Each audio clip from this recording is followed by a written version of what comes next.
50-50 chance, I was thinking maybe at best, but I made it. So that was cool.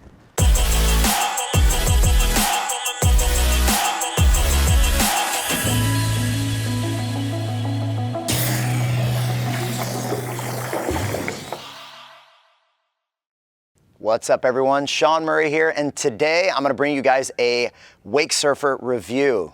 And right now what we're looking at is the Hyperlite DROID. This is a 5'3", a board with a lot of volume, and it's a handmade epoxy construction. Who should be on this board? Number one, I'm gonna go surf it. So I'm 5'6", 150 pounds, but this is probably more ideal for bigger guys. You don't have to be like 6 foot or anything, for bigger guys or for people who have a smaller wake because of the volume. Like how thick are they, how much surface area, and like you essentially wanna look for the buoyancy because that determines how much push it needs to get going. More volume, you need less push. So this is actually a pretty good buy in the handmade like surf style board. So a couple characteristics on this thing. It's got a single concave through the board, but more than anything, it also has this spoon nose shape so that it actually wants to come up out of the water so it doesn't want to bury as easily. This rounded tip profile keeps it nice and fun flowing. You also have a trife and a thruster setup, so you can go with multiple configurations on this. You could go with the 2 outer fins, the center fin, and we've got this track top all the way across the deck.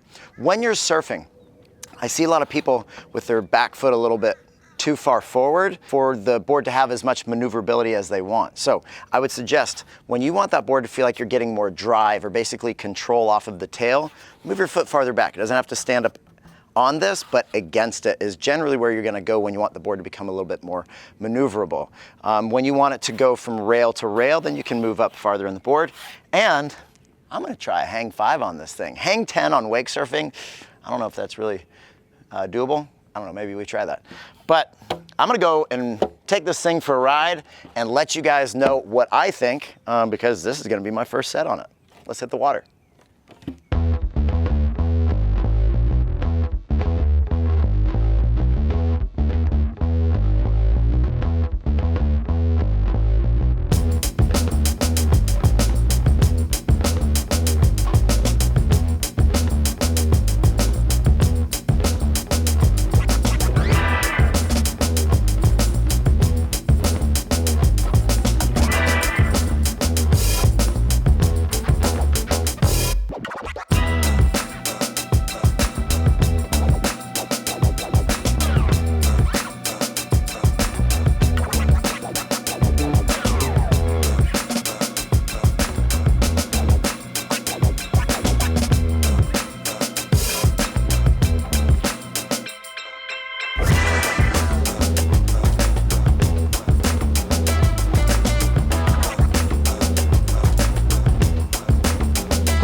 So that was a really enjoyable board.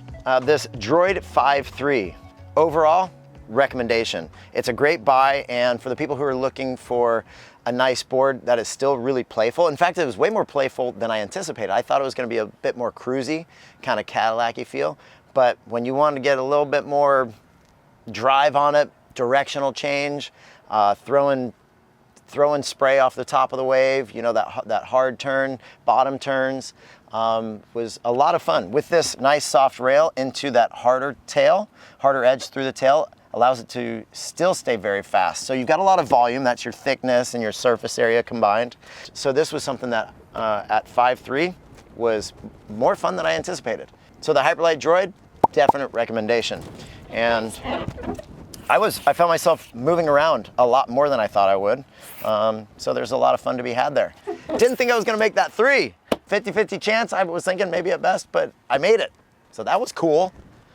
Next time I would go, I would probably take the center fin out and only ride the outer fins. And if I want to do more spin tricks, I'd probably just ride that fin in there. Cool, definite recommendation. So thank you guys for watching. Jake, thank you for driving. Always thank your driver. And if you guys want to like and share, that is always appreciated because we can get this out to more people. And the more you do that, the more YouTube pushes it out there. So like and share if you can, go hit that thumbs up and share it with some other folks out there. If you don't already subscribe, maybe go consider doing that right now. And if you do that, hit the notifications bell so you know when we're taking videos live. No matter what you're doing, always enjoy your ride. Peace.